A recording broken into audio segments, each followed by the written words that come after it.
Hello hello, আজকে আবার আমি তোমাদের সামনে ছোট্ট একটা অন্য ধরনের মিনি ব্লগ নিয়ে চলে এসেছি। এই যে কালো ব্যাগটা দেখতে পাচ্ছ, এটা আমাদের বাড়ির ব্যাগ। দেখি মানে আমার ছিঁড়ে বাবা দিচ্ছে আমার কয়েকদিন বর। আগে আমার শ্বশুর বাড়িতে এসেছিল আমার সাথে দেখা বাপরে, করতে। তো আমার মা বেশ এই কিছু দেখো জিনিস পাঠিয়ে দিয়েছে, তো কী কী সেগুলো কতগুলো মুড়ির মোয়া।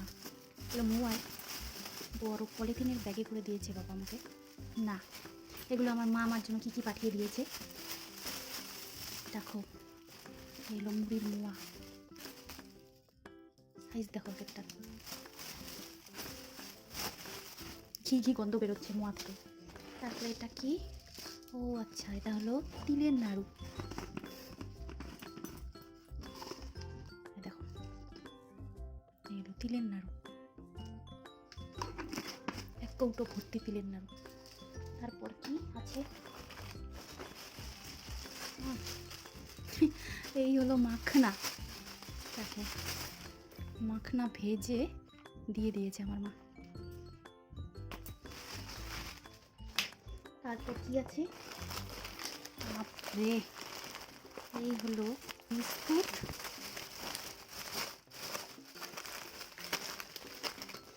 একটা টোস্ট বিস্কুট, গোল্ডেন বেক। এটা হলো চানাচুর। আমি আসলে চানাচুর খেতে খুব ভালোবাসি, তো এটা আমাদের ওইদিকে চানাচুর বিখ্যাত। কপি চানাচুর, মুখরোচক। কত বড় একটা প্যাকেট দিয়ে দিয়েছে। এরপরে নেক্সট কি আছে? এটা এটা হলো ঘি। এটার প্যাকেটটা আর খুলবো না, ছড়িয়ে যেতে পারে, একটু লিক পড়েও গিয়েছে, এই যে ভেজা ভেজা, তাই আর খুলে দেখালাম না। এই হলো ঘি, বোঝা যাচ্ছে নিশ্চয়ই। এরপর কি? এই দেখো, এটা কি দেখেছো? এই হলো ছোলা ভাজা। এরপর কি আছে? এই হলো ড্রাই ফ্রুট, সমস্ত রকম ড্রাই ফ্রুট। এগুলো কাজু, কিশমিশ, অ্যালমন্ড সব আছে এতে। তারপরে কি? যা পেরেছে সব দিয়ে দিয়েছে। এই হলো ড্রাই কোকোনাট, শুকনো নারকেল। দেখো, আরও একটা ম্যাজিক, মম ম্যাজিক বিস্কুট, আমার মায়ের ম্যাজিক। এগুলো সবই আমার মা পাঠিয়ে দিয়েছে আমার বাবার হাতে। এরপর আর কি? বাপরে, কিসের জন্য যে মুড়িও আবার পাঠিয়ে দিয়েছে। দেখো দেখো, মুড়ি। আমাদের বাঙালিদের নিত্য প্রয়োজনীয় একটা খাবার, মুড়ি। এরপর কি আছে? ও হ্যাঁ, দেখো, এটা হলো ভাজা চিড়ে। এত কিছু পাঠিয়েছে কি বলবো, আর একদম টইটুম্বুর ভর্তি। আর একটাও মনে হয় চিড়ে আটবে না, এতে এতটা ভর্তি ভাজা চিড়ে। এরপর নেক্সট কি আছে? ও মাই গড, এই দেখো আরও অ্যালমন্ড, কাজু।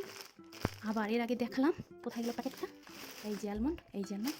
ও আবার দেখো কয় কেজি দিয়েছে, দেখো কতগুলো প্যাকেট, সব ড্রাই ফ্রুট। কিছু বলারই নেই আমার। এরপর কি? আমি খাই না তবুও দেখো, এটা হলো কি, নামটা ভুলে যাচ্ছি, নামটা ভুলেই যাচ্ছি। এটা হলো আমসত্ত্ব, আমসত্ত্ব। আমসত্ত্বও দিয়ে দিয়েছে। এগুলোকে তো আমরা আমসত্ত্বই বলি, তোমরা কি বলো জানি না। আমসত্ত্ব। আমার কোমর ব্যথা হয়ে গেল। এরপর আর দেখানোর মতো কিছু নেই। এগুলো আমাকে কি আমাকে একটা মায়ের বেনারসি শাড়ি পাঠিয়েছে, সামনেই আমার এক ননদের বিয়ে, তাই।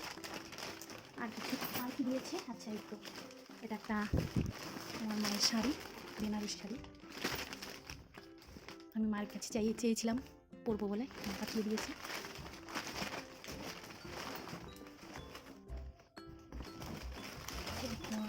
এটার মধ্যে কি আছে? মায়ের আরেকটা শাড়ি, কাঞ্জিভরম শাড়ি, হলুদ কালারের। এটা আর কি আছে? এই যে, এটা কি? নাইটি। এটা বাড়িতে পরা নাইটি মা পাঠিয়ে দিয়েছে আমার জন্য। আর কিছু আছে বাবারে? লাস্ট আইটেম দেখো, last but not the least. এই দেখো, কাপড়ে পেঁচিয়ে আমার মা কী জিনিস পাঠিয়েছে, আমিও প্রথমে বুঝতে পারিনি। তারপর দেখি, দেখো, এটা হলো ডিম। এটা আমি খুলে দেখাচ্ছি না, এই যে বোঝা যাচ্ছে, এটা হলো সেই ডিম। তো এটাও পাঠিয়ে দিয়েছে, এটা সম্ভবত হাঁসের ডিম। তো অনেক দূরের থেকে এসেছে, ওই জন্য মাই চালের যে খোসা থাকে, গুঁড়োগুলোকে এক এক জায়গায় এক একটা বলে, আমাদের এখানে তুষ বলে, সেগুলোর মধ্যেই হাঁসের ডিম দিয়ে দিয়েছে। এগুলো আর খুলে দেখাচ্ছি না আমি। এই সব জিনিস এত সব জিনিস, এত সব জিনিস আর বলি। ছোটোখাটো একটা দোকান দেওয়া যাবে। আর এই যে শাড়ি জামা, এটা হলো আমার মায়ের একটা পুরানো কাঞ্জিভরম শাড়ি, হলুদ, খুব ভীষণ প্রিয় আমার এই শাড়িটা, মা পাঠিয়ে দিয়েছে। আর এই হলো সেই আমার মায়ের বেনারসি শাড়ি, ভীষণ সুন্দর শাড়িটা, একদম গোল্ড, মেরুনের উপর গোল্ড, দারুণ দারুণ। আর এই আমার বাড়িতে পরার জন্য একটা সুতির জামা দিয়ে দিয়েছে। তো এই ছিল আমার ছোট্ট একটা লম্বা হাতা। Mini blog. তোমাদের কেমন লাগলো অবশ্যই এত জানিও। কিছু।